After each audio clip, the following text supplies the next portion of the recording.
What's going on, everyone? Aegis B here. Welcome back to the channel. In today's video, I'm going to be doing a quick unboxing of the brand new M2 MacBook Pro. Got my hands on one, picked it up in the space gray. It looks really good, but let's show you what's inside the box and what you can expect out of the unboxing experience of the new M2 MacBook Pro. All right, so this is the new 2022 MacBook Pro. I have it here today in the space gray version. This is the 13-inch, the one that literally just came out. Got it in the studio. Quickly look at the packaging. It's very Apple-esque. The front has a picture of the new MacBook Pro with the new graphic design, and the sides are pretty standard as well. As you can see at the back, I got the 8 gig version. This is completely the base model, 256 13-inch, and it is in the space gray. Go straight to the unboxing. At the back here, you have a pull tab. So I'm gonna go ahead and open it.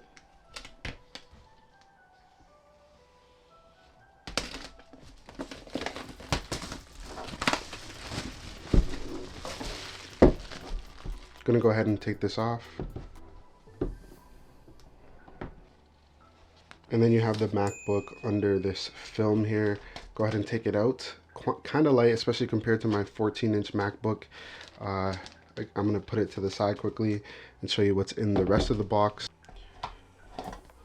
Over here, we have a very long USB-C to USB-C cable. As you can tell, there's no Magsafe with this computer. It's not compatible with it, so they're not gonna include Magsafe in the box.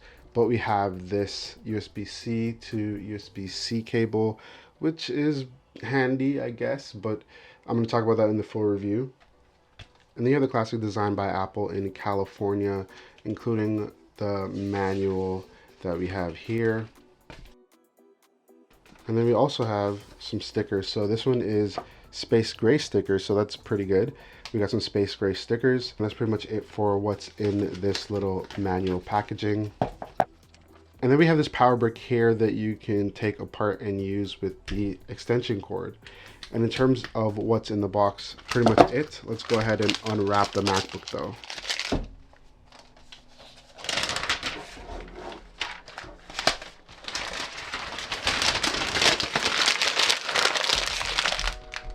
So this MacBook almost looks identical to the previous MacBook before the M1 Pro came and kind of redesigned it. So it's very similar to how it used to look. I gotta say, compared to the 14-inch, it's very sleek. It doesn't feel, it's lighter. I know that it's lighter, but it does not actually feel too much lighter here. At the side, you have 2 USB-C ports for connecting up. These are the only 2 on the device. At the other side, you have a 3.5mm jack for connecting your headphones or anything like that. You can connect it here, but that's it as far as ports go. If you want more ports, gotta go with the 14-inch. Let's go ahead and open it up.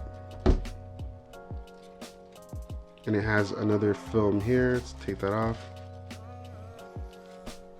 So at the top, we have the touch bar that we are used to, along with the Touch ID button. To me, I don't know, just right off first bat, the keyboard does not feel like the 14-inch one. I don't mean to compare it, I'm just used to using it for the last year. You can see you have quickly like the brightness and keyboard brightness. I'm not a huge fan of the touch bar. I actually did not like it on my 2019 MacBook Pro because it used to crash a lot, so I'm not a fan of it here. Nothing outstanding. This is pretty much what we are used to in terms of an unboxing experience with new MacBooks, and especially older MacBooks that have the same design. I'm going to be doing a full comparison between this M2 MacBook and the M1 Pro, and I'm also, of course, going to be doing a full review of that. Make sure that you drop your questions in this video so I can address them in the full review. Thank you so much for watching. I will see you in the next one. Peace.